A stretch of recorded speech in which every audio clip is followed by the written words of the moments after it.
Louvado seja o nosso Deus por mais essa oportunidade que tem nos dado nessa noite. Os três estão louvando para a igreja o hino 75 da nossa harpa cristã.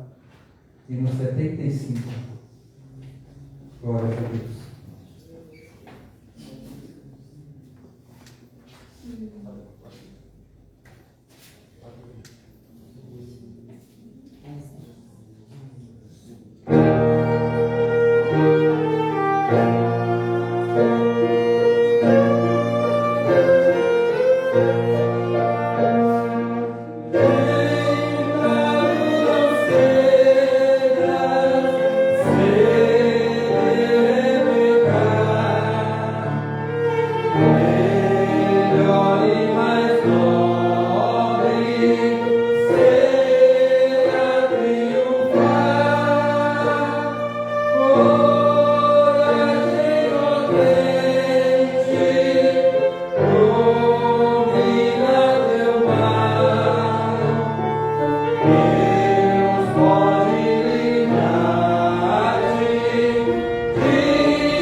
Aleluia, Senhor. 2 Coríntios 4. E depois 4:16.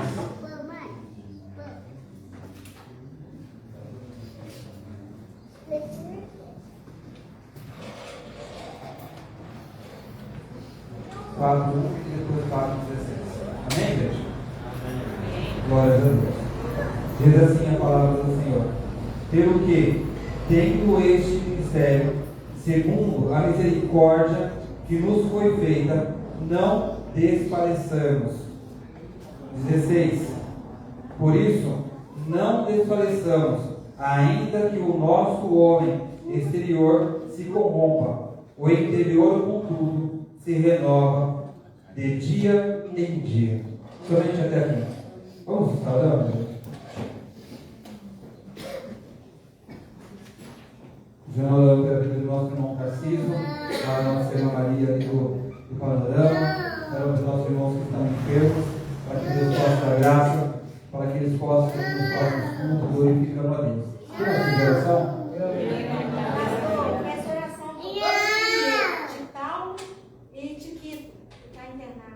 Paulo de Tiquito. Amém. Mais alguém? Eu peço para o meu filho Edson. Edson. Amém. A minha irmã e pelo Cristiano. Amém. Fala dos nossos irmãos. Soberano Deus, eterno Pai, queremos te agradecer, Senhor, por esse momento maravilhoso em Sua presença. Deus Todo-Poderoso, estamos aqui, ó Pai, para aprender da Tua palavra. Estamos aqui, Senhor, meu Deus, para aprender mais de Ti, ó Senhor. Derrama, Senhor, a Tua graça, a Tua bênção sobre nós. Senhor, esses pedidos de oração, ó Pai, são feitos nessa noite, Senhor. Por essas vidas, Senhor Deus, que eu se encontro enfermos, alguns com outros problemas, Senhor, mas em nome de Jesus, Senhor Deus, ó Senhor Deus, opera maravilhas nesse momento, Senhor. Vá de encontro, Senhor, meu Deus, meu Pai, a vida desses irmãos, Senhor, que necessitam de oração, que necessitam do Seu agir sobre a vida deles, Senhor. Entra com providência, Senhor. Esteja conosco, Senhor. É o que nós te pedimos e te agradecemos em nome de Jesus. Amém, Senhor. Glória a Deus. Você está aí. Louvado seja Deus. Como eu coloquei lá no grupo da igreja, né? A palavra hoje é sobre esgotamento espiritual. Deixa eu fazer uma pergunta: quem já teve esgotamento espiritual aqui nessa noite? Ninguém passou por isso? Amados, todo mundo já passou. Todo mundo já passou. Sabe aquele momento em que você às vezes não tem força para ler a Bíblia, não tem aquela alegria de vir à casa do Senhor? É esgotamento espiritual. Todos nós já passamos. Todos nós já vivenciamos isso. Eu costumo falar que a vida do cristão muitas vezes é como uma lua. Tem época que a lua está cheia, tem época que está meia lua, e tem aquela época que é só misericórdia, ela está minguando, sabe? Só aquele fiozinho. Se olha lá no céu e fala assim: nossa, a lua está um fiozinho. Às vezes assim é a nossa vida também, diante de Deus. Todos nós já passamos, sabe, por um esgotamento espiritual, de chegar ao nosso limite do nosso dia a dia, chegar ao nosso limite dos nossos afazeres, de não sentir aquela alegria, muitas vezes de estar na casa do Senhor, não sentir aquela alegria de ler a palavra do Senhor. Já ouvi falar que algumas pessoas falam assim, né? Eu oro porque eu sou obrigado, porque se para gostar de orar, né, é difícil. Eu oro porque eu amo a Deus, mas existem sim momentos em que você vai orar só pela misericórdia, em que você não tem nem forças para falar, porque você está esgotado espiritualmente, você está fraco espiritualmente, em que não tem mais força, porque se desgastou no seu dia a dia, na sua caminhada, no seu momento do seu ministério. Todos nós passamos por isso. Aqueles que aceitaram Jesus recentemente, aqueles que estão há pouco tempo, né, no caminho do Senhor, ainda não passou por isso. Mas eu vou te falar, você vai passar por esse momento. Você vai passar por esse esgotamento. Você vai passar por esse momento difícil, que é a vida cristã. Vamos dar andamento, né? O que a palavra de Deus fala. Hoje, esgotamento é usado uma palavra muito interessante, né? Burnout fala, né? Que é o esgotamento, né? A síndrome de burnout, que é um esgotamento físico. É aquele esgotamento que você não tem aquela vontade de estar fazendo algo. Eles usam isso muitas vezes no meio profissional, né? Quando a gente está esgotado de trabalhar, quando nós atarefamos demais a algo, vem esse esgotamento físico dentro de nós, mental, psicológico, e muitas vezes, como estamos esgotados espiritualmente, muitas vezes vem a depressão, muitas vezes vem a fadiga, muitas vezes vem aquele cansaço físico, não tem força nem para se levantar da cama. Você dá um pouco mais, só um pouco mais. Não tem força nem para se levantar da cama, nem para estar orando, nem para estar lendo. E quem dirá chegar ao domingo, num tempo desse, igual hoje, aqui um clima de frio assim, falar: Senhor, hoje eu vou ficar em casa. É melhor ficar em casa, né? Síndrome de burnout, ou seja, síndrome do esgotamento espiritual. É o momento em que muitas vezes nós vivemos isso. E a igreja, eu vou falar para vocês uma coisa: a igreja tem vivido isso. A igreja do Senhor não tem mais vivido aquela chama espiritual que a gente falando, aquele fervor de antigamente. Muitas vezes a igreja do Senhor ela está esgotada, ela está no limite dela. Ela precisa voltar a crescer espiritualmente, precisa voltar a sentir a presença do Senhor da forma que outrora, quando aceitou Jesus, ou melhor ainda falando, na época que os discípulos, na descida do Espírito Santo de Deus sobre a vida deles. A igreja precisa sentir isso novamente. Mas vivemos um tempo de esgotamento, de falta de força, de falta muitas vezes de ânimo para fazer a obra do Senhor. Há necessidade. Nós vamos trabalhar isso nos dias de hoje. Vamos ali ver, depois a gente voltamos para 2 Coríntios, a gente vai trabalhar esse texto ainda. Vamos trabalhar agora a parte em 1 Reis, capítulo 19. Fala de um personagem que nós conhecemos muito bem, e ele passa por isso. E nos mostra claramente que muitas vezes o esgotamento espiritual, ele vem após um momento de vitória, um momento de alegria. A gente está ali, vive um momento de conquista, de luta, mas de repente nós nos encontramos oprimidos. A palavra do Senhor nos conta sobre Elias. Vamos ler aqui, 1 Reis 19, versículo 3. Tá? 1 Reis 19, versículo 3. A palavra do Senhor nos fala dessa forma: Elias teve medo e correu para salvar a sua vida. Quando chegou a Berseba, que pertence a Judá, deixou ali o seu moço. Primeiro ponto que nós podemos observar aqui: Elias, ele teve medo, mas nós estamos falando de um homem que há um pouco tempo atrás, recentemente, ele derrotou os profetas de Baal. Ele fez fogo cair do céu. Ou seja, um homem que teve uma experiência grandiosa com Deus. Um homem que teve uma experiência de milagre de Deus sobre a vida dele e sobre a nação de Israel. Ou seja, ele glorificou a Deus através da sua fé. Agora nós podemos observar que este mesmo homem que viveu essa experiência agora está com medo. Aí eu falo para a igreja: o Deus que fez o milagre, fez fogo cair do céu, diante da palavra daquele homem, ele mudou? Ele não mudou. A questão é que houve ali um esgotamento espiritual. Ele se sentiu fadigado porque houve um grande esforço da parte dele, houve uma grande dedicação da parte dele para que tudo aquilo fosse feito. Você percebe que Deus ele age mais em nossas vidas quando nós estamos ali 100% buscando a presença dele. Naquele momento em que nós mais estamos orando, mais estamos jejuando, mais estamos lendo a palavra do Senhor. Só que haverá levantes, haverá lutas.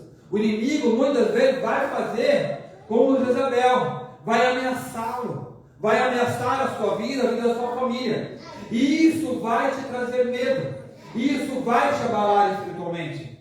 A gente sempre fala aqui de Pedro, que estava ali no barco, ele viveu vários milagres de Jesus, ele tem a fé de sair caminhando no meio do mar também, assim como Jesus caminhou, porém, veio a luta, veio o vento, e ele fraquejou. Isso se chama esgotamento espiritual, em que a fé no momento da dificuldade, ela acaba baixando, ela se resume a um minguado, né? Pode ser um pingo de gota de água. Por quê? Porque existe esse fato do esgotamento espiritual. Nós vemos pregadores, né? Vemos grandes pregadores, né? O pastor Napoleão, todo mundo já conhece, um grande pregador da palavra de Deus, que estava no seu auge. As emissoras de TV queriam que ele fizesse ali a programação, a hora dele, ali até na Globo, houve programação dele lá, dele fazendo oração, fazendo uma palavra, numa emissora grande, mas veio o esgotamento espiritual e ele caiu. Agora a questão é que Elias estava passando por isso. Elias, ele chega ao ponto e fala, olha, ele mesmo, porém, foi ao deserto, caminhando um dia, chegou ao deserto, assentou-se debaixo de um zinco, pediu para si a morte. Estamos falando daquele mesmo homem que vivenciou aquele grande milagre de Deus? Será que é aquele mesmo homem que fez o fogo cair do céu? Que desafiou um monte de profetas? Que desafiou os deuses falsos de Jezabel? É o mesmo homem? Parece outra pessoa.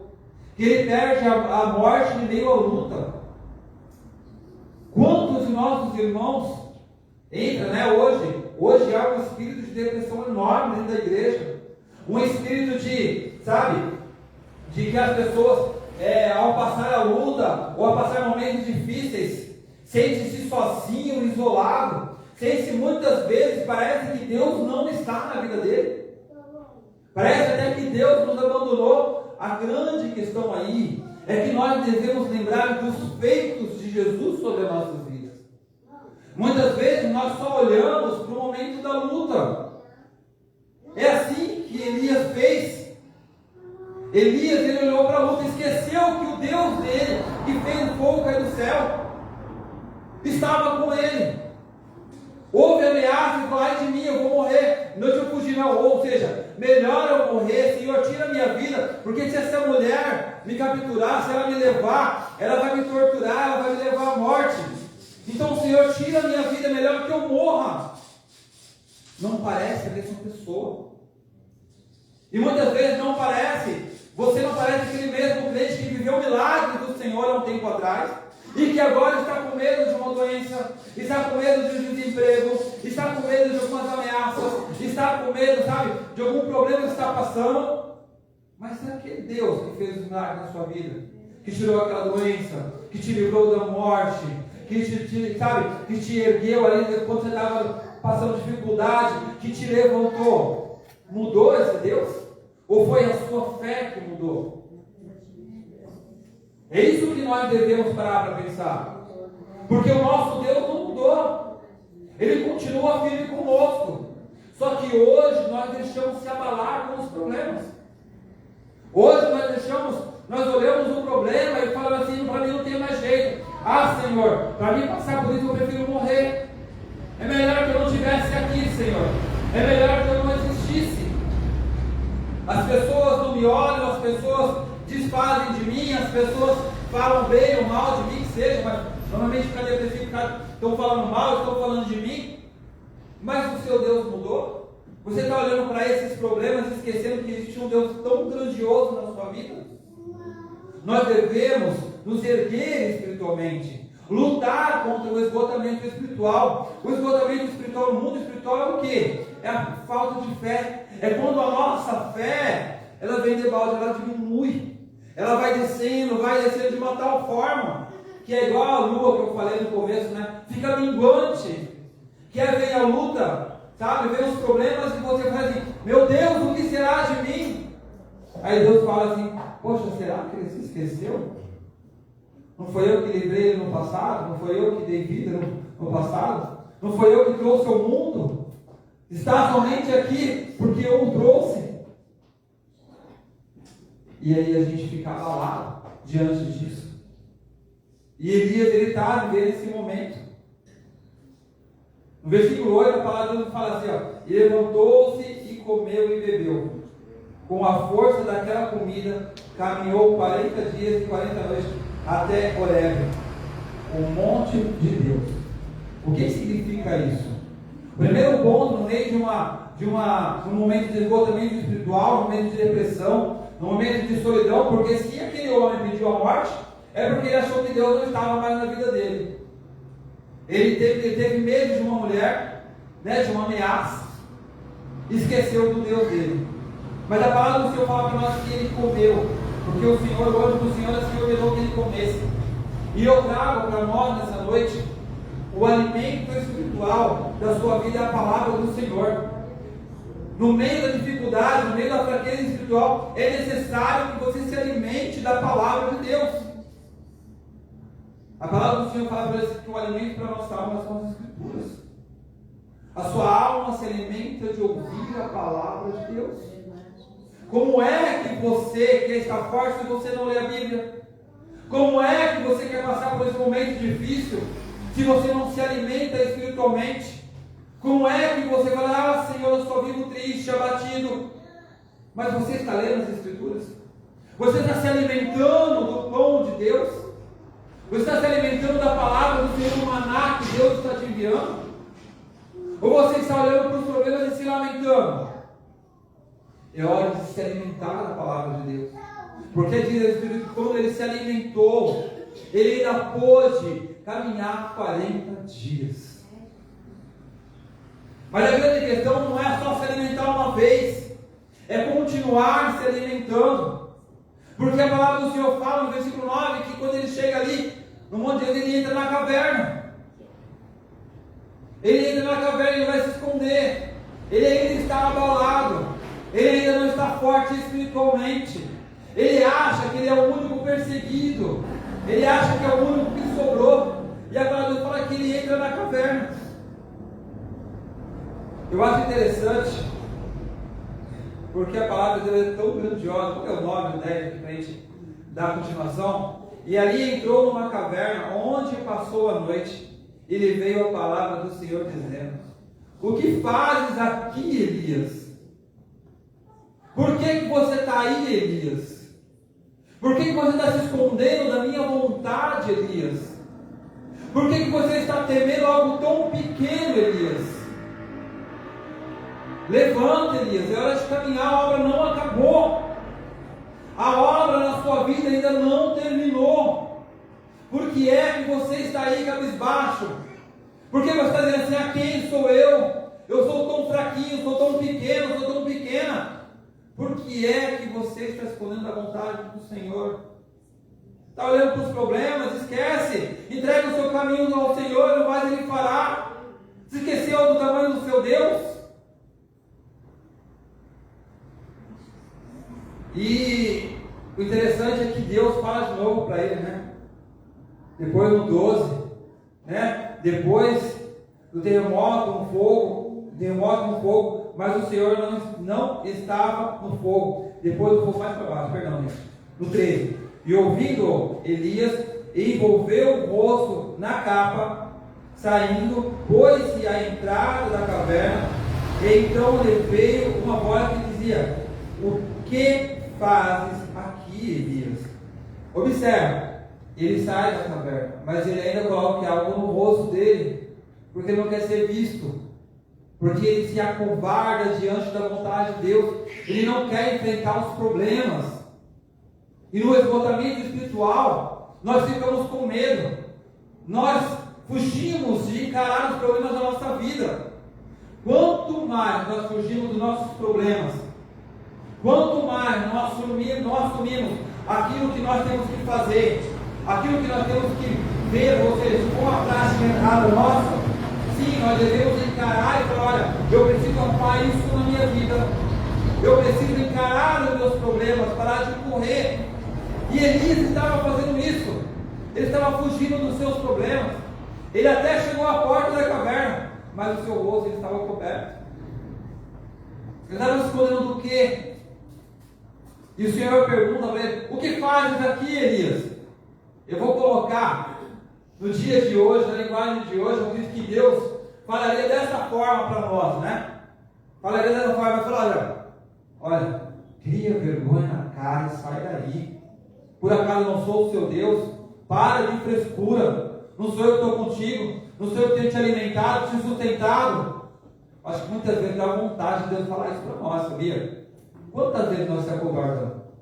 Quantas vezes nós ficamos com frescurinha diante de Deus? Ah, Senhor, tadinho de mim. Ele estava fazendo isso. Tadinho de mim. Ó, no 10 diz assim, respondeu ele: tenho do mundo zelo pelo Senhor, o Deus dos exércitos. Os filhos de Israel deixaram a tua aliança, derrubaram os teus altares, mataram os teus profetas à espada, e só fiquei eu, Senhor. Tadinho de mim, coitadinho de mim. Ó, Senhor, se eu sair daqui, vão me pegar. Esqueceu do tamanho do Deus dele. Entrou o esgotamento espiritual, deixa o cristão medroso. O esgotamento espiritual deixou o cristão frágil. Ele não tem força para lutar, sabe por quê? O esgotamento espiritual, ele mexe com a mente do cristão. Ele não consegue enxergar a mão de Deus em meio à dificuldade. Às vezes Deus traz certas lutas e dificuldades para que Ele possa te aperfeiçoar em meio às lutas, para que você se torne forte, para que você se levante nessa caminhada. Deus sabe que você está fraco, mas o próprio apóstolo Paulo fala assim: o quê? Se é quando eu estou fraco, é quando eu estou forte. É no meio das minhas fraquezas que eu me refugio no Senhor e não na caverna. É momento de se refugiar no Senhor, que você serve, no seu Deus. Não se refugiar na caverna, vou largar tudo. Sabe, eu vou parar de ir para a igreja, vou parar de reger, vou parar de liderar grupo, vou parar de cantar no grupo. Sabe, eu não aguento mais essas coisas, toda essa luta toda aí. E o seu Deus? E a vontade de Deus na sua vida? Frescura. Desculpa a palavra, mas por ensino pode falar aqui. A palavra um pouco mais cuidado. Frescura. Você sabe que Deus é Deus na sua vida, está aí se vitimizando. Gente, a igreja do Senhor é a coluna aqui da terra. É o que tem sustentado essa terra. É o que tem temperado essa terra. E aí o Senhor fica com medo. Quem viu lá a postagem? Eu vou falar porque está transmitindo aqui. Viu a postagem que eu coloquei no grupo? Está se levantando contra a igreja. Estão se levantando contra a igreja. E aí, a igreja vai o quê? Calada, com medo? Aí quando vier a primeira perseguição aí de soldados para cima da igreja aí, vai fugir? Ah, não, eu sou crente não. Você é crente, eu sou crente sim. E eu morro por esse evangelho. Não vou temer mal algum. Porque lá na Síria, nos países árabes, países comunistas, os cristãos são perseguidos e são mortos. Eles não negam a Cristo. Agora a igreja aqui no Brasil vai ficar se fragilizar? Vai ficar com medo? Vai se esconder na caverna? Ou vai se refugiar nos pés do Senhor? Vai pedir para o Senhor fortalecer a sua vida, para que você enfrente, sabe, a dor, a tristeza e até a morte em nome do Senhor Jesus. Essa é a igreja do Senhor. Ela tem que ser forte. Elias, ele tinha que enfrentar essas lutas. Ele se achava pequeno, mas ele não sabia. Ele se achava único, né? Tem gente que acha que só ele passa a luta. É engraçado. Tem gente que acha, não, só eu sou triste, só eu vivo dessa forma, só eu passo fome, só eu passo luta, passo doença. E tem gente que fala assim, olha, essa é a minha doença, né? Esse é meu câncer, essa é a minha dor aqui, essa é minha diabetes. Fica puxando, né? Meu, né? Tomando posse da doença, gente. Não, isso não me pertence não, em nome de Jesus, eu vou continuar lutando. Eu não vou me esconder da doença não. Eu vou me esconder nos pés do Senhor. Porque ali é o meu refúgio. É a único ser, a única pessoa que eu posso me refugiar e que eu sei que haverá milagre diante de mim. Agora não. Vou me esconder da minha doença, na caverna da minha doença. Não dá, igreja. É porque a igreja está fragilizada, está fraca. Vem a luta, fica fraca. Vem a prova, meu Deus, o que será de mim? Não pode ser assim. Não pode. A igreja do Senhor, ela tem poder do sangue de igreja do Senhor, ela é para ser vitoriosa, não para ser uma igreja derrotada. Olha o quanto essa igreja venceu. Olha o quanto essa igreja venceu desde a época dos apóstolos. Ela parou, não parou, e não vai parar. Mas não sejamos Elias nesse momento. Vamos parar de se esconder. Igual está falando para os jovens, né? Tem uns jovens aqui, tem que ir falando com eles, olha, vai ter um evento ali na escola. E muitos deles falam, pastor, eu vou me esconder, vou faltar no dia. Sabe? Não vão querer falar para mim não, tá? Mas eu sei que eles estão pensando isso. Vou faltar no dia. Se envergonhando do Evangelho de Cristo. Sabe? Quando a gente vai pregar a palavra de Deus para cultuar livre, eles falam, cadê a igreja? Cadê o povo? Tem que se vergonha do Evangelho de Cristo. Não quer estar ali pregando a palavra de Deus. E o ídolo de Jesus? Né? Não, prefiro me esconder na caverna da minha casa. O pessoal não me vê. Eu tenho vergonha. Olha, se envergonhar de Cristo. No juízo final, olha, será que Cristo vai se envergonhar de você? Do mau crente que você está sendo? No que Cristo se expõe, de estar ali, na presença do Senhor. Então, vamos fazer a obra de Deus, vamos estar na escola, vamos declarar que você é de Cristo. E que você vai pregar a palavra de Deus na escola, nos campos e falados, na empresa onde você está, onde você trabalha, pregue a Cristo. Não se esconda, não, se souber que eu sou crente, vão ficar tirando da minha cara, não importa. Que falem de você, mas que falem que você é crente, não importa. Você viu o crentezinho? Crentezinho mesmo, sou crente, pronto. Se envergonhando do Evangelho de Cristo, misericórdia. Mas se souber que eu sou crente, já viu, né? Não importa. Eu tenho uma marca de Cristo na minha vida, sou crente mesmo. E não me envergonho desse Evangelho. Porque ele é tudo para mim, eu amo esse Evangelho. Eu amo essa palavra. Eu amo estar aqui na casa do Senhor. Eu amo que as pessoas me vejam na rua, na escola, no trabalho e saibam que eu sou crente. Olha, aquele ali é crente. Olha, aquele ali é crente. Ó, ele dá bom testemunho, ela dá bom testemunho. Olha só como que ela fala, olha só como que ele fala. Olha como que ele anda. Olha, é crente mesmo. Olha, é crente mesmo. Quantas vezes, no lugar que eu trabalhei, o pessoal falou, quando falava palavrão, eu falava, não, desculpa aí, irmão, foi mal. É por respeito, sabe por quê? Quando você dá bom testemunho, as pessoas te respeitam. As pessoas pedem desculpa quando falam palavrão, falam alguma coisa que não deve perto de você. Porque há respeito, há testemunho, as pessoas não vão falar nada que seja errado na sua frente. Quando falar, vão pedir desculpa. Aconteceu isso comigo. Das empresas que eu trabalhava de segurança, ali no shopping de São Paulo, quando os outros seguranças falavam alguma coisa, ô irmão, desculpa, foi mal. Né? A gente não sabia que você estava de perto, ou acabou saindo, me perdoa. Pedindo perdão por falar palavrão perto de mim. Por quê? Respeito, sabia quem eu era. Sabia que a pessoa estava lá dentro crente, não, vai ser crente de verdade. Não sai palavrão, não sai, palavras indecentes, ele não olha para a mulher, não fica cantando funcionária. É uma pessoa decente na presença de Deus. É uma pessoa que, faz as coisas certas. É assim que a gente tem que andar, dá bom testemunho. As pessoas têm que te respeitar. Elas têm que pedir desculpa para você quando fizer algo errado. Falar, desculpa, meu irmão. Por quê? Porque você tem o brilho de Cristo. Agora, quando você está gostado espiritualmente, você está se fugindo, né? Igual Elias, né? Esconder na caverna. Eu tenho vergonha de mostrar quem eu sou. E se ela souber que eu sou profeta ali, misericórdia. Se ela me achar, deixa eu me esconder, porque, vai ter levante contra mim, que se levante. Que se levante, que eu padeça por esse Evangelho, não tem problema. Mas ele é tudo para mim. Glórias a Deus. Louvado seja o Senhor. Vamos voltar ali a Coríntios? 2 Coríntios, nós lemos ali. Vamos voltar para lá. Falar um pouco sobre Elias, que é um exemplo claro, né? Temos também Moisés, né, que se esgotou, estava ali, né? Ele chegou ao ponto de levar ali, tu sogro, toma sua filha de volta aí, porque eu estou muito tarefado, toma conta dela, porque eu não vou conseguir tomar conta, não. Já viu se os maridos fizessem com vocês, irmão?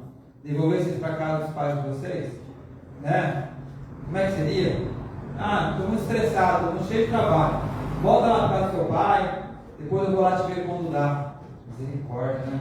Não dá certo isso não, igreja. Moisés, ele fez isso. Né? Aí teve o sogro dele, já é pobre. Não é bom que você faça isso, é muito trabalho para você. né? Vamos separar e vamos dividir as tarefas. Tem pessoas que tomam tudo para si, né? Fala uma coisa para você, principalmente os homens tem uma tendência de fazer isso. Fala uma coisa para você, se você não dividir os seus problemas com a sua esposa, você vai acabar com o seu casamento. Porque você vai ficar estressado, vai deixar de dar atenção para ela não vai saber o que está acontecendo. Tem que dividir. É um casal, um só corpo, uma só carne. Então não tudo assim não. É você vai ter um infarto aí para deixar seus filhos, deixar sua esposa, né? Como diz o pastor Ciro, deixar sua esposa aí vai vir outro e tomar conta. Né? Você vai embora, ela não vai ficar sozinha. E Deus dá, né, ênfase ela se casar de novo. Você não quer isso. Então, né, divida, né, saiba dividir os problemas, sabe? Não é tudo para si, né? Mulher também tem coisa que ela guarda para si. Não é bom, tem que dividir. Né? Mesmo que não ajude mais feminino, vai entrar no lavador e vai estar junto. Você não vai estar sozinho. Moisés queria tudo para ele, né? Não dava certo, não. Ficava estressado, não estava dando atenção para os filhos, não estava dando atenção para a esposa. Né? Ele vivia um sogro, um homem de um outro povo, né? Que ele conhecia Deus, né? O povo de Jetro, ele ainda existe, tá? Eles moram próximo de Israel, são homens, eles ficam ali perto do deserto. Né? São os melhores soldados que Israel tem, tá? Hoje ainda, eles ainda existem, tá? Bom, vamos lá, depois a gente fala sobre isso em uma outra oportunidade. 2 Coríntios 4:8. 4:8. 4:8. Diz assim a palavra do Senhor, ó. 4:8. Em tudo somos atribulados, mas não angustiados, perplexos, mas não desanimados. Olha o nome. Perseguidos, mas não desamparados, abatidos, mas não destruídos. Paulo está falando aqui que a gente vai ter mordomia ao servir a Cristo. Está falando que a gente não vai ter mais lutas quando aceitarmos a Jesus. Não, em tudo somos atribulados, em tudo somos perseguidos, né? Mas não desanimados. Não podemos ficar desanimados em nenhuma luta. Quando nós olhamos para a luta, sabe o que acontece? Nós deixamos de olhar para Deus. Nós deixamos de olhar para o nosso Deus que pode todas as coisas. Temos que olhar para o Senhor. Porque, mas não desanimados, perseguidos, mas não desamparados. Eu acho que Elias tinha que conhecer Paulo, né? Perseguidos, mas não desamparados. O crente é perseguido, sabe que ele é perseguido no trabalho, no dia a dia, nas lutas, mas não está só. Cristo está com você. Você não está sozinho nessa luta. Não está só nessa luta. Né? Como foi falado numa dúvida que nós vamos cooperar no sábado, né? A embarcação de Paulo lá, né? O Senhor falou assim que, né? Perder nenhum fio de cabelo, ninguém estava naquela embarcação. Mas a embarcação não afundou. Eles não passaram a tribulação, a luta. Não pareceram que ia morrer, mas não morreu ninguém. Parece que vai morrer, né? A sua luta parece que é difícil. Parece que tudo vai se acabar, né? Quantas vezes, né? Em meio à luta, né? Como eu já falei para os irmãos, faz bastante dificuldade financeira, por faltar muitas vezes o dinheiro de pagar o aluguel, eu falei assim, minha família está acabada. Para onde vai minha esposa? Para onde vai meus filhos? Como é que eu vou viver? Não dá para viver desse jeito. E parecia que, sabe, ia passando os meses, o aluguel acumulando, né? Graças a Deus, Deus colocou um pessoal. Assim, eles ficavam bravos, mas como eles deixavam ficar uns meses ainda, eles não atrasaram. E aí? Parecia que eu perdi tudo. Mas sabe, o Senhor ele entra com providência. Quando eu achei que estava tudo perdido, o Senhor mandava. O Senhor preparava o dinheiro, o Senhor preparava lá um bico para fazer carro, para pagar o aluguel. É igual o instrumento dos meus filhos ali. Primeira vez que eu falei, escreveram na IMEX para entrar. Tinha que fazer prova. Não tinha um centavo. Não tinha um centavo para comprar o instrumento. E o instrumento dele, não é esse instrumento dele agora, que eles ganharam, né? Do meu sogro. Mas tinha que fazer a prova. Ele estava estudando um violino com corda de viola. Né? O instrumento dele é viola erudita. E fiz uma adaptação, mas não podia fazer a prova com o instrumento assim.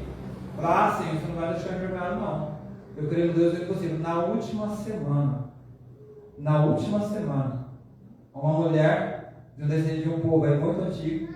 Ela mandou mensagem para mim: olha, tem uns móveis aqui que o montador foi montar, mas ele não veio. Ele não veio. Ele teve que viajar. Olha o que Deus faz, né?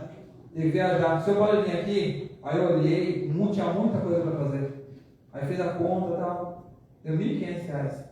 Exato, de preço dos meus filhos. R$600 cada um. Vocês vão ter uma ideia. Eu não tinha condição.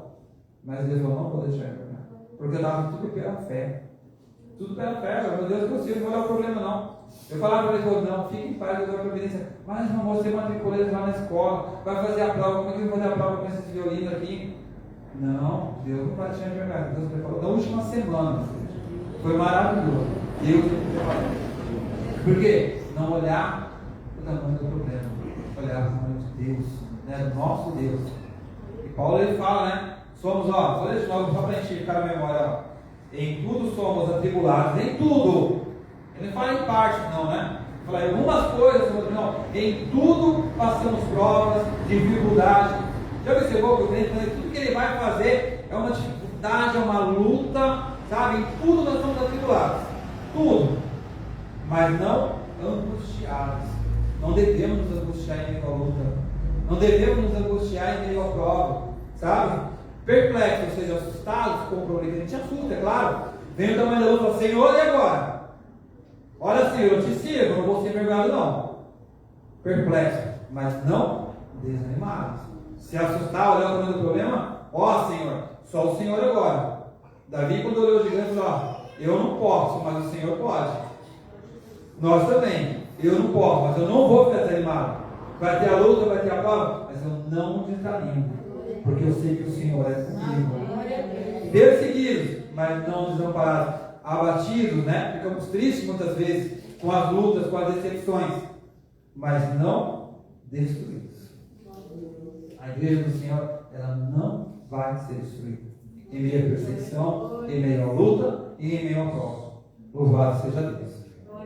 Grande é o Senhor. No capítulo 7, versículo 5, vou tentar dar uma coisa, senão não vai dar tempo. A palavra do Senhor nos diz assim, capítulo 7, 5, 2 Coríntios 3.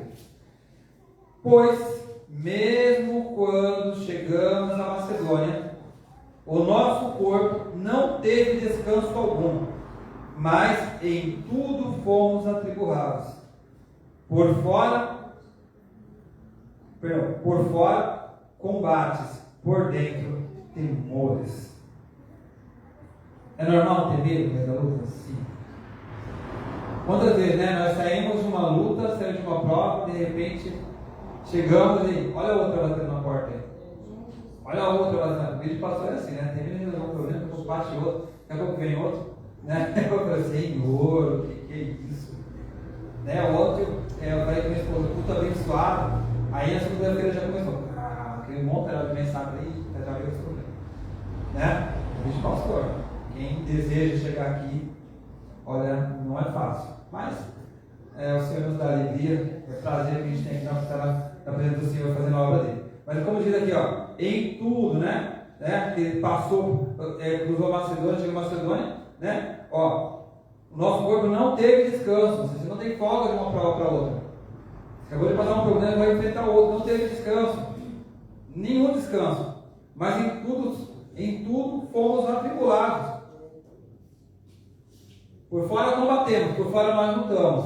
Mas Deus sabe que lá na nossa casa nós choramos pelos pés dele. Por fora nós estamos aqui, mas Deus sabe como você está por dentro na sua casa.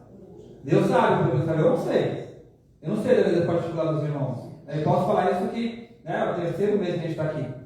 Né? Então, Deus sabe melhor do que eu. Eu não conheço os irmãos, estou conhecendo os irmãos agora. Mas Deus conhece você. Deus sabe a luta que você está passando. Deus sabe do seu choro. Sabe? Por fora você está lutando, está fazendo forte aqui. Mas lá no seu canto, no seu quarto de guerra, ali, onde você chora os pés do Senhor Jesus, olha, é o lugar em que você fala assim: Senhor, tu me sondas, tu me conheces, por dentro e por fora. Esse é o quarto de guerra. Ou seja, por fora está combatendo, né? Aqui parece que não está fazendo nada. Mas Deus sabe, olha aqui, estou aqui, mas por fora está uma bênção, né? Mas Deus sabe como a gente está por dentro, como você está por dentro. Todos nós passamos lutas. Mas em Cristo somos mais do que vencedores. Amém. Glória a Deus. Glória a Deus. Vamos lá. O primeiro ponto que a gente tem que ter para combater esse esgotamento espiritual, né, que nos fadiga, nos desanima, né, sabe, às vezes quer nos levar a se esconder na caverna como Elias, temos propósito, né? Temos que lembrar que temos um chamado, né? E que a sua vida, primeiro ponto, nós temos um chamado diante de Deus.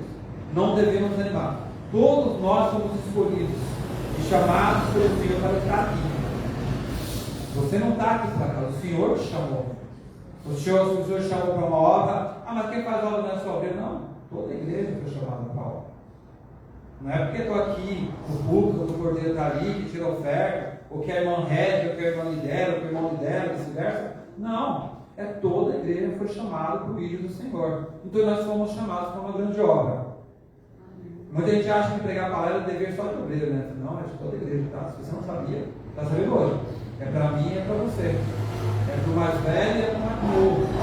Todos nós temos esse chamado. Mas o que acontece? Nós temos um chamado, né? E muitas vezes achamos que a nossa vida não tem sentido. Sabe por quê? O nosso esgotamento espiritual nos cega. Não conseguimos enxergar a vontade de Deus sobre as nossas vidas. Não conseguimos enxergar o propósito de Deus sobre as nossas vidas. Vamos ler comigo aqui, em 2 Coríntios 4, do 1 ao 5. Para a gente, vamos voltar um pouco para trás, né? Do 1 ao 5, ó. Diz assim a palavra, ó. Pelo que, tendo este ministério, segundo a misericórdia que nos foi feita, não desfaleçamos. Olha só, pelo que tendo esse ministério, não desfaleçamos. Ou seja, não nos deixamos, né, sentir, né, ficar fracos pela luta, se abater pela luta, né? Pelo contrário, rejeitamos as coisas secretas por vergonha. Pelo contrário, rejeitamos as coisas secretas por vergonha. Não agimos com engano, mas falsificamos a palavra, mas não falsificamos a palavra de Deus. Antes, recomendamos a consciência de todos os homens na presença de Deus pela manifestação da verdade. Do 4, do 1 ao 5. Nós, na verdade 3, se porém o nosso evangelho ainda está encoberto, para os que se perdem, está encoberto. Nós, quais o Deus deste mundo cegou, nos quais o Deus deste mundo cegou o entendimento dos incrédulos, para que não lhes resplandeça a luz do evangelho da glória de Cristo, que é a imagem de Deus, pois não nos pregamos a nós mesmos, mas a Cristo Jesus, o Senhor, e nós mesmos somos nossos. Perdão, vou deixar aqui meu óculos, está difícil, veja. O Senhor e nós mesmos somos vossos servos, por amor de Jesus. Observa bem, não devemos nos envergonhar do amor de Cristo, desse Evangelho. Sabemos que o Senhor, muitas vezes, cegou, né, as pessoas desse mundo, ou seja, quando Paulo está falando dos judeus, para que esse Evangelho chegasse a todas as nações, para que chegasse a todos, e que nós temos que pregar essa palavra. Não pregamos o Evangelho nosso, tá? Não pregamos o Evangelho nosso, mas pregamos o Evangelho de Cristo. Por isso que nós não devemos nos envergonhar desse Evangelho e não nos desanimar, porque não é uma coisa criada por homens. Quantas vezes, né, algumas pessoas, aqui graças a Deus não tem, mas quantas vezes muitos filósofos colocam em dúvida o Evangelho de Cristo, né? Será que é verdadeiro? Será que é verdade? Né? Será que começa a colocar em dúvida aqueles fracos espiritual, né? Tem gente hoje que tem uma teologia progressista que fala, né, que ali no Éden é algo figurado, que não existiu, né? Só uma história para nos servir de exemplo. Ou seja, desmerecendo a palavra de Deus, é algo figurado, não aconteceu de verdade, mas aconteceu. Tipo, a abertura do Mar Vermelho, não, é uma história figurada. Deus não fez aquilo, né? Teologia progressista. Tá? Se um dia você vê te oferecerem isso, não faça essa teologia. Tá? É por teológico mesmo, mas que descaracteriza, tá, o poder de Deus.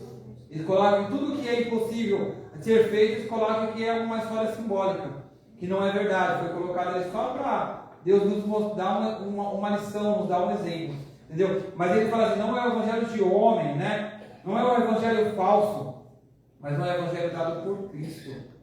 Ou seja, não devemos deixar de ser falado, né? Porque nós temos esse chamado para esse evangelho, né? Nós somos chamados para pregar a verdade, ou seja, a sua vida ela tem sentido. Você foi chamado para pregar a verdade de Deus, a verdade de Cristo, a humanidade. Então você é especial diante de Cristo. Amém? O segundo ponto é: não desfaleçamos, porque temos um tesouro em vasos de barro. 2 Coríntios 6, 7, que diz assim, 2 Coríntios 6, 7.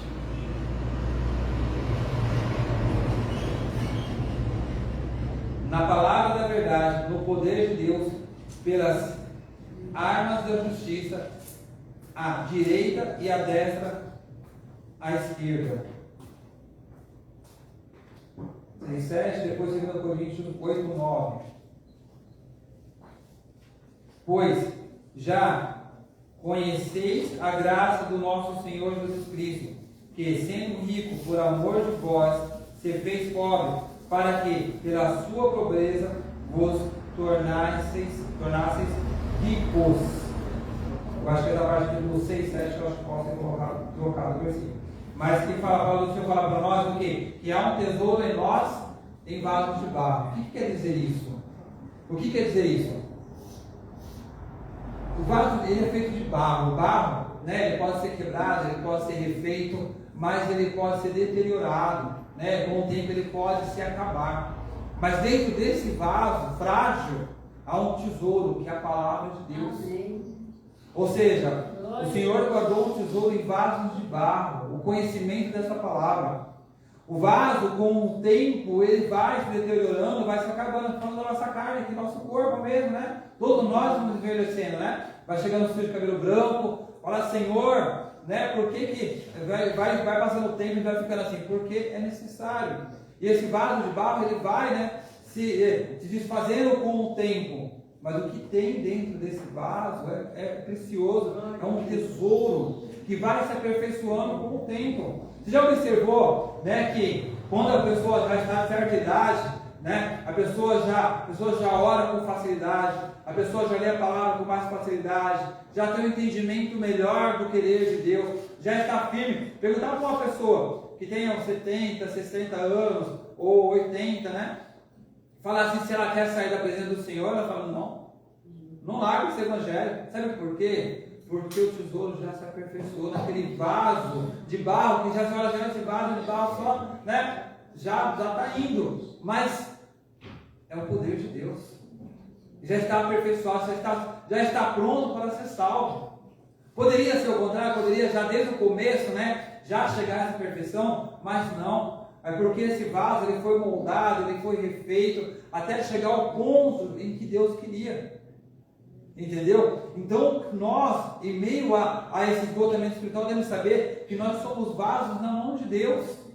E que no meio da angústia, sim, nós somos quebrados para ser refeitos. Porque na angústia e no esgotamento espiritual, muitas vezes esse vaso ele se trinca.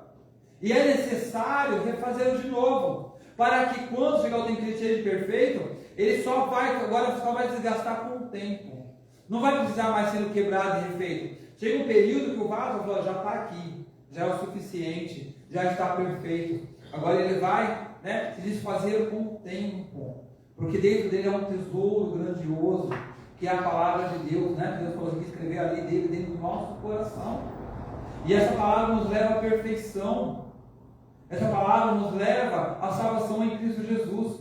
Então o esgotamento espiritual, ele é combatido dessa forma, através da palavra de Deus, através de reconhecermos que somos valiosos na mão de Deus, que não somos qualquer pessoa, nós somos servos de Cristo. né? Nós somos chamados, nós somos resgatados nesse Evangelho. Então esse vaso de barro aqui, ele serve para quê? Para manter esse Evangelho dentro de nós. Esse corpo que a gente sabe que vai se desfazendo dia após dia, né? Que vai vindo e fala, olha, apareceu uma ruga aqui, né? Um cabelo branco aqui, o meu já tem bastante. Mas vai indo, vai a ruga, vai... E sabe, você não tem mais aquela força para prosseguir, mas não, sabe? Agora já chegou o ponto, vai, ó, já chegou, agora só vai se desfazendo com o tempo. Mas dentro desse vaso, olha, a palavra do Senhor já se aperfeiçoou. Ele tem certeza do que ele crê, ele não vai deixar se abalar. Porque vem a prova e a luta, ele sabe o Deus que ele serve, porque ele já teve experiência, ele já foi quebrado e refeito várias vezes. Agora já chegou ali, ó, ao vaso da perfeição. Agora é só aguardar a vida de Cristo, sabe? Porque dentro dele está o tesouro precioso, que é a palavra do Senhor, o conhecimento dessa palavra. Glória a Deus. A gente olha para o irmãozinho assim, muitas vezes nem enxerga mais para ler, mas ele tem certeza, porque a palavra dentro dele já se aperfeiçoou diante de Deus. Ele vai estar falando assim, ó, Senhor, volta logo, que eu já estou pronto, sabe? Muito bom poder chegar, sabe, à nossa velhice, né? Chegar à idade que você serviu há anos ao Senhor e que fala assim, agora, como é que eu vou deixar esse Evangelho? Não tem como se desviar, não tem como sair desse amor, não tem como, né? É gratificante estar na presença do Senhor.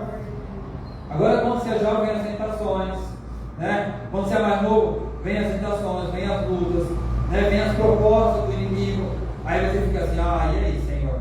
Né? Aí Deus tem que quebrar o vaso para fazer de novo, né? Porque trincou, muitas vezes caiu na tentação, né? E o Senhor tem que trazer de volta. Peraí, vou refazer de novo, né? Porque eu tenho que manter as promessas. Dentro de você eu quero colocar um tesouro grande, um tesouro precioso. Mas é necessário que você escolha a posição de Deus, né? O vaso mais novo é assim, ele é quebrado, engraçado, né? O vaso mais novo ele tem que ser quebrado, porque trinca. Já o outro, já o mais velho não. Ele permanece lá até o final, né? Porque já chegou à perfeição, não tem mais o que mexer, né? Como Deus trabalha em nossas vidas. Eu fico, sabe, de uma forma, como eu posso dizer assim, alegre, feliz de ver como Deus faz em nossas vidas, sabe? É muito lindo como Ele trabalha em nós. Vamos lá. Devemos ser o quê? Dependentes de Deus. Devemos ser dependentes do Senhor. Em meio à luta, em meio à tribulação, sim. Sabendo que Deus ele está conosco. Sabendo que o Senhor é o nosso Deus. Né? Em 2 Coríntios 12, 10 diz assim: pelo que sinto prazer, 2 Coríntios 12, 10. Pelo que sinto prazer nas fraquezas, nas injúrias, nas necessidades, nas perseguições, nas angústias, por amor de Cristo, pois quando estou fraco, então é que estou forte. Você viu uma pessoa sentir prazer na luta? Está ali passando luta, angústia, fala, manda mais, Jesus, manda mais. Parece doido, né? Nossa, Senhor, vai mandar mais luta, Senhor. Está muito bom isso aqui. Paulo, sabe para Paulo é doido. Paulo não bate a minha cabeça, não. Sinto prazer na luta, na angústia, na tristeza. Olha, difícil, viu? É difícil. Mas é porque ele sentia prazer?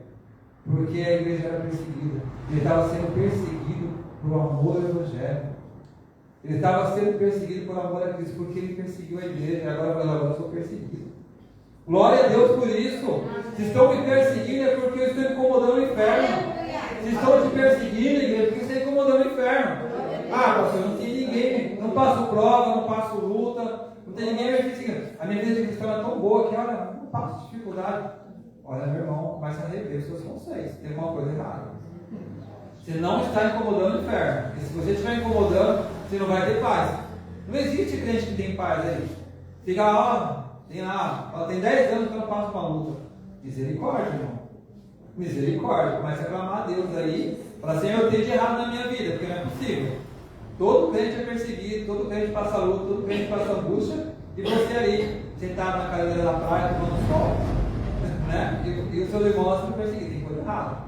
Tá? Temos que ser felizes, né? Sentir prazer. Lógico que a gente sente tristeza, mas fala assim, se eu estou passando essa luta, é porque eu estou agradando a Deus.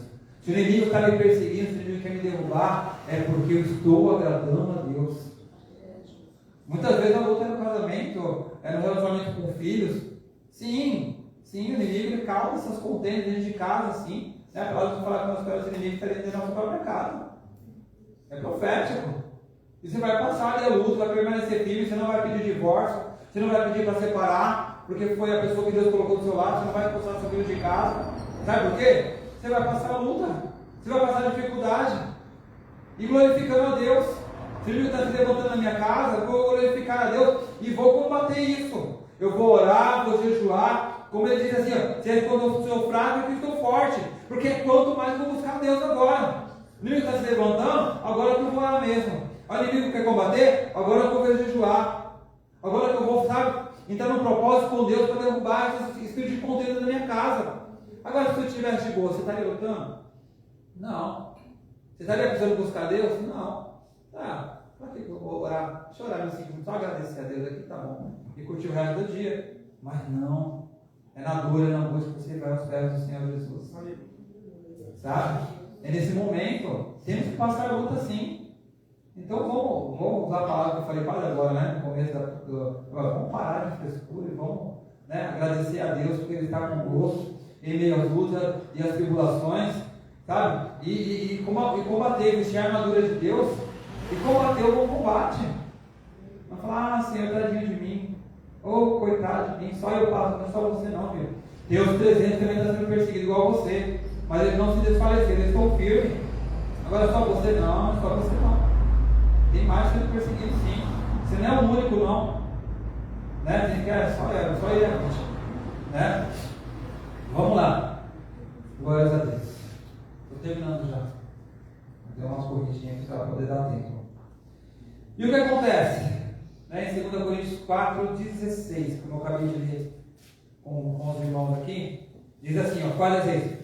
Por isso não desfaleçamos.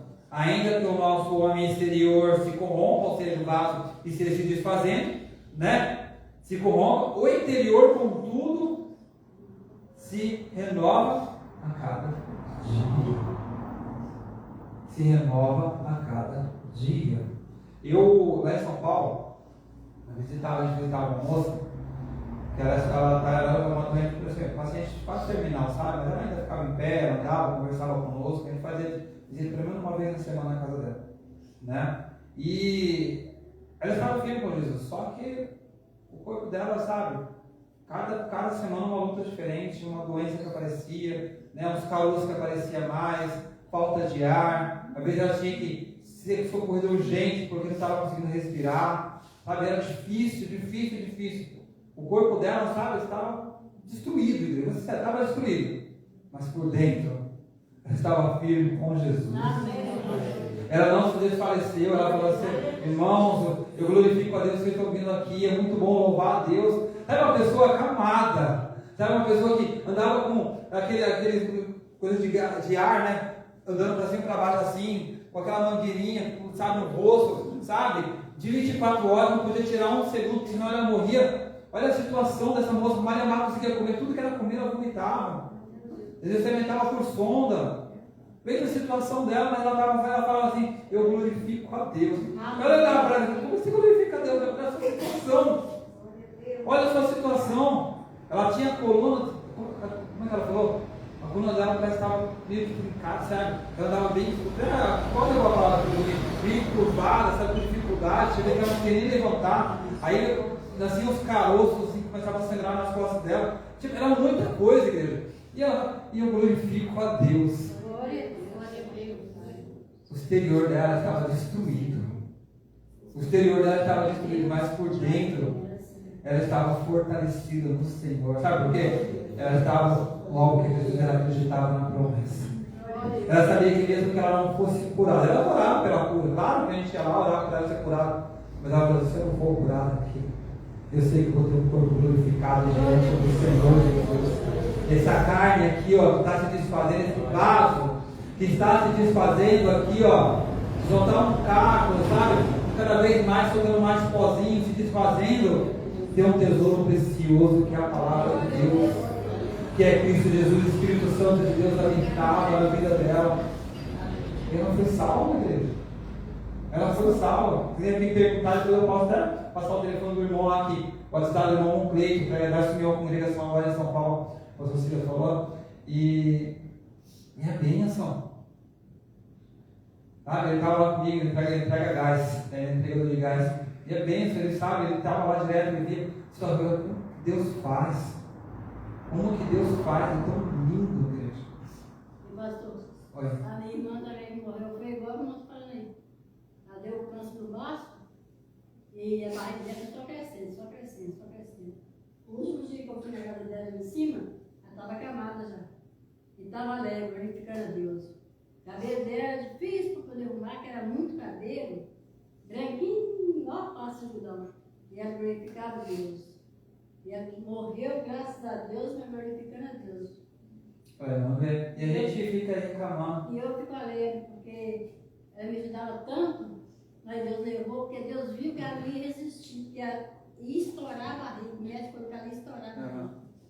Aí, mas o nosso Deus é lindo, né, irmão? Lindo. E aí a gente olha pra gente, assim, também das nossas. Vamos parar dessa vida, vamos lá, vai. Vamos olhar a nossa dificuldade para essas pessoas aí. A igreja não é nada, pelo amor de Deus. A gente faz isso muitas vezes como Elias. Fala assim, olha, vou esconder a caverna, vou fugir, não vou mais cantar no grupo, não vou mais ficar na porta, não vou mais, sabe? Tem pastor que fala também, né? Não vou mais pastorear. É muita dificuldade, né? É muito difícil. É difícil, mas é a prova. É onde Deus te colocou. Deus te colocou aqui, fica firme. Deus colocou algo na sua mão, fica firme. Sabe? Faça com perfeição diante de Deus, faça o melhor.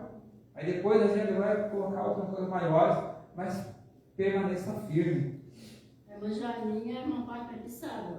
Ela vivia de pirona, para tirar a dor, assistia dor. Tomava pirona, acabou sumindo. Pegar as poeiras, tomava de novo. Você lembra, tá? E ela ficou 3 anos. Ela observou o caroço na barriga dela, a minha casa ali. Ela dormiu lá, de manhã, ela falou assim, tem um caroço esquisito aqui. Eu falei, o que é? Dói? Não, dói não. Aí, 3 anos no sofrimento. 3 anos. Mas só correr aqui. Mas graças a Deus, irmão, ela foi feliz porque ela glorificava a Deus na última hora. Eu fiz uma coisa muito saudável dela, mas eu glorifico a Deus, porque sabe em casa que podia haver não existir, né? Amém. Deus é maravilhoso, né, irmão? Deus é maravilhoso. Então, igreja, nós devemos glorificar a Deus em meu vida e buscar a renovação diária. Buscar o Senhor diariamente. Tem gente que acha que tem que orar uma vez na semana, tem que ler a Bíblia uma vez na semana, tem que vir para a igreja, porque quem trabalha, para a gente entende, claro. Tem que vir para a igreja uma vez na semana, não. Todas as vezes que eu puder vir à casa do Senhor, glorifique ao Senhor, esteja aqui buscando a presença de Deus. Esteja comunhão com a igreja, ora em casa. Mas é comunhão com a igreja. E a felicidade de estar aqui louvando, glorificando, vendo os testemunhos, sabe? Olhando o seu irmão ali, ó. Olha, o irmão ali estava batido, mas agora ele está feliz. Olha, o irmão ali estava triste, mas agora está feliz. Renovação diária. O Senhor nos dá um exemplo quando Deus manda o maná. O Senhor fala assim, ó, vocês não vão pegar e estocar em casa num dia só não. Vocês vão ter que buscar o maná diariamente. É todos os dias que se busca o Senhor. É todos os dias que se busca o alimento do Senhor. A renovação ela é diária, não é só às vezes. Tem gente que acha que é igual ao camelo, né? Que é aquela coisa lá que tem o reservatório dele ali. Não, você não é camelo. A sua busca é diária, todos os dias. Você precisa do Senhor na sua vida todos os dias. O maná do Senhor vai vir para você todos os dias. Ah, não, já li o capítulo da Bíblia aqui, já serviu para a semana toda, para o mês todo. Misericórdia. Ah, não, já fui para a igreja no culto de ensino, já fui para a igreja no domingo. Semana não preciso, não. Não precisa. Aí quando vem a luta, quando vem a prova, o que acontece, o reservatório está vazio, sabe? Você está sem a presença do Senhor.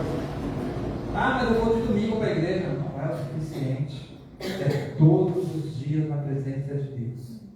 É todos os dias. Tem culto, lógico, olha em casa, olha com a sua família. Como eu falei outro dia, né? Reúne os seus filhos, sua esposa, faça culto na sua casa. Seja o pastor da sua casa, né?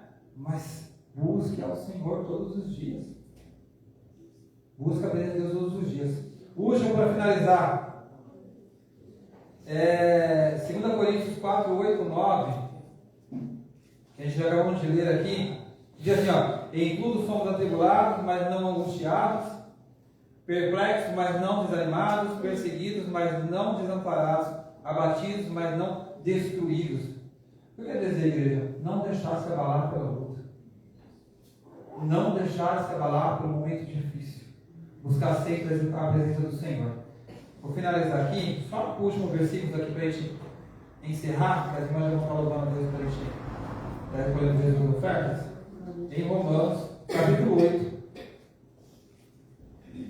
Romanos 8, 37.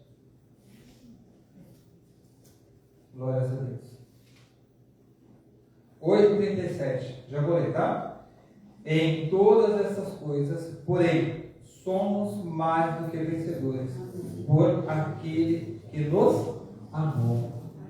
Em todas essas lutas, em todas as dificuldades, somos mais do que vencedores. Então se fortaleça em Cristo.